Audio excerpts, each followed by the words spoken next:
शिक्षा अधिकारी की करने जा रहे हैं। जी हाँ, 100 करोड़ अभी भी चल रहा है। हमें लगता है कि जितनी संपत्ति बरामद हुई है उन तमाम संपत्ति के आकलन में महीनों लग जाएंगे। वैसे कल देर रात तक जो उनके सभी आवासों से जितनी राशियां बरामद हुई है वो 3 करोड़ लगभग 50 लाख के करीब है। इतना कैश बरामद हुआ है, अब आप सोच लीजिए। उसके अलावा बेतिया, समस्तीपुर, दरभंगा में जो स्कूल, उनका 3 स्कूल है, उस 3 स्कूल में हमें तो लगता है कि लगभग 30-40 करोड़ का तो जमीन, आज की तारीख में तो जमीन की कीमत होगी। 3-3 एकड़ बेतिया में 4 लेन के बगल में नर्सिंग कॉलेज खोज रहे हैं। बिरला माइंड्स का आपको वो भी 4 लेन पर ही है। दरभंगा मधुबनी 4 लेन है, उसी पर है। समस्तीपुर में भी उसी तरीके की संपत्ति है। बेगूसराय अभी तो समझिए कि सिर्फ निगरानी अभी सिर्फ कागजात लेकर गई है और उस पर मूल्यांकन शुरू किया है। हमें लगता है कि बिहार के अभी तक के छापेमारी में, अभी तक जितनी छापेमारी हुई है उस छापेमारी में इतना कैश तो कहीं बरामद नहीं हुआ है। बरामदगी मतलब आप समझ सकते हैं कि 2006 से हम विजिलेंस देख रहे हैं, जिस समय में नीलमणि एडीजी हुआ करते थे, उस समय से देख रहे हैं इतनी कैश राशि बरामद नहीं हुई है। नारायण मिश्रा डीजीपी के यहाँ भी रेड हुआ था, कई बड़े बड़े आईएएस अधिकारी के यहाँ रेड हुआ, कई एक्साइज के अधिकारी के यहाँ रेड हुआ, कई परिवहन विभाग के अधिकारी के पास रेड हुआ, लेकिन इतना कैश किसी अधिकारी के घर से नहीं निकला जितना इस जनाब के रजनीकांत के घर से निकला है। और आप क्या कहते हैं, एक से एक कारनामा इनका है। जैसे जैसे इन पर खबर बना रहे हैं नई नई बातें सामने आ रही है। ये जनाब जो हैं अपने प्रभाव का कहां कहां इस्तेमाल किए हैं, जरा इसका एक बानगी आप देख लीजिए। इनकी सास भी टीचर है, उनको राष्ट्रपति अवार्ड मिला, समझे। समस्तीपुर जिला है, राष्ट्रपति अवार्ड तो मिल गया, किसी तरह से जुगाड़ लगा के दिलवा दिए। इनका प्रमोशन फर्जी निकल गया और उसके खिलाफ लोग लड़ गए तो उनका प्रमोशन रद्द हो गया। बताइए, राष्ट्रपति पुरस्कार पाने वाले शिक्षिका गलत तरीके से प्रमोशन लिया दामाद के बल पर, जैसे भी हो। और शुरू से ये आदमी, बताइए 2005 ऐसा भी हुआ है कि 2005 में वो आए, एगो बीबी को छोड़ दिया नालंदा में, यहां आया दूसरा ब्याह कर दिया, पत्नी और साली का फर्जी बहाली कर दिया और उस बहाली के खिलाफ लोग लड़ गए तो दोनों का नौकरी डिसमिस हो गया। अब बताइए, ऐसा हजारों फर्जी बहाली किया है पत्नी और साली के अलावा, जिसके खिलाफ लोग समस्तीपुर में लड़ा। इनको वारिसनगर, शाहपुर, पटोरी में इन पर चावल वाला मध्याह्न भोजन बेचने वाला सब आरोप है।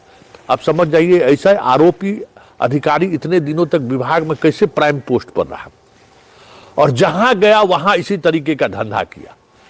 नालंदा में कुर्मी बन जाता था, जैसे ही गंगा का पार बनता था तो भूमियार बन जाता था। एगो ब्याह कुर्मी में है, दूसर ब्याह भूमियार में। आप समझ लीजिए कि खेल कैसा है।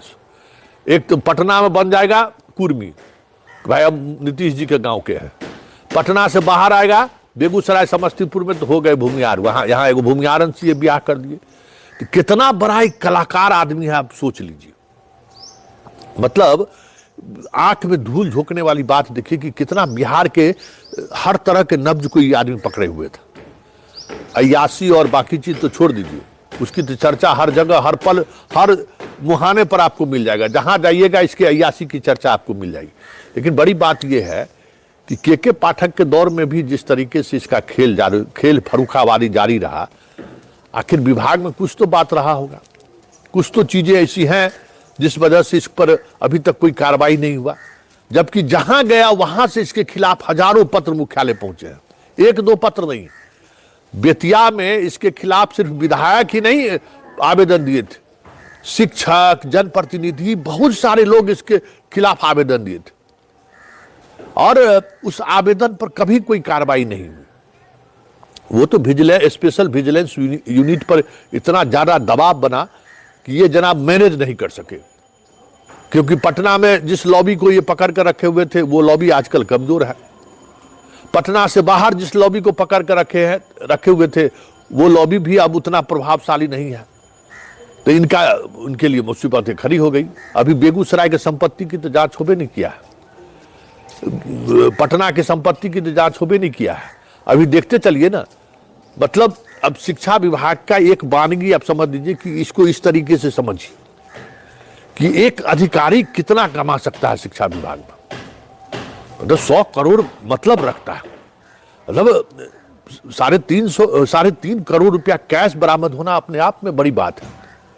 इतना राशि उसके कैश बरामद हुआ उसके पास, यह साधारण बात नहीं है। और 80% जिला में अभी तैनात जितना डीपीओ से लेके शिक्षा विभाग के जिला शिक्षा पदाधिकारी है, उसके कर्मचारी और से लेके ऊपर तक जो ब्लॉक में जो कर्मचारी है उससे लेके ऊपर तक का अगर संपत्ति की जांच की जाए तो कम से कम वो संपत्ति समझ जाइए नहीं कुछ होगा तो 2000 करोड़ की संपत्ति लोगों ने अर्जित किया है।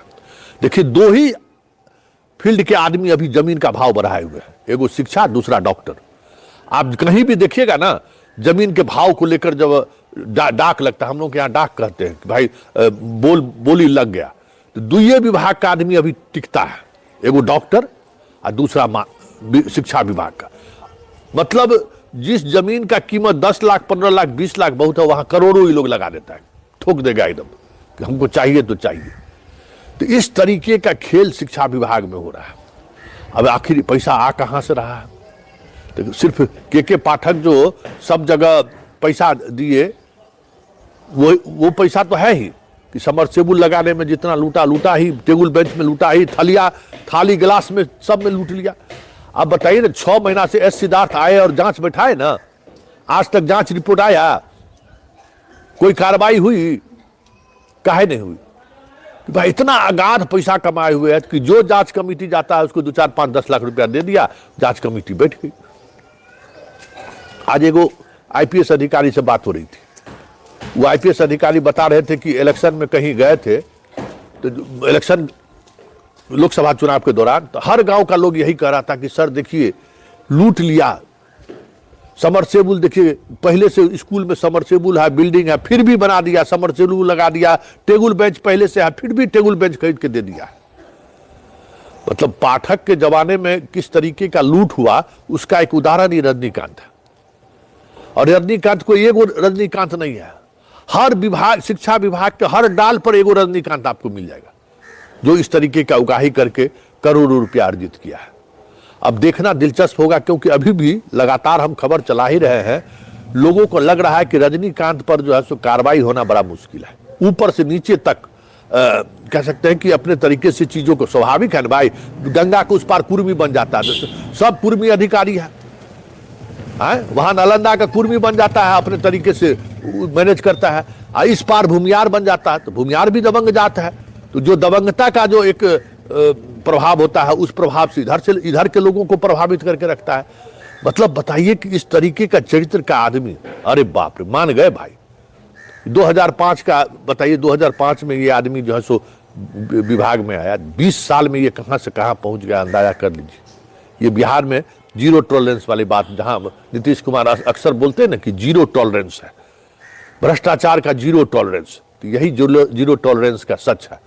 अब देखिए इस पर किस तरीके से कार्रवाई होती है। लेकिन इतना तय मानिए कि अभी जो है इसके संपत्ति का 20 से 30% ही मसला सामने आया है।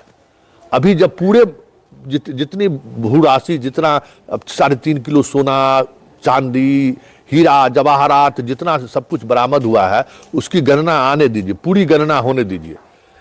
100 करोड़ से भी ज्यादा के पार्टी आपको मिल जाएगा, ये जिस तरीके की राशि इसके पास से बरामद हुई है। और ये लगातार निरंतर जारी रहेगा, ये भी आप समझ लीजिए कि ये अभी तक जो है सिर्फ गणना होना शुरू हुआ है।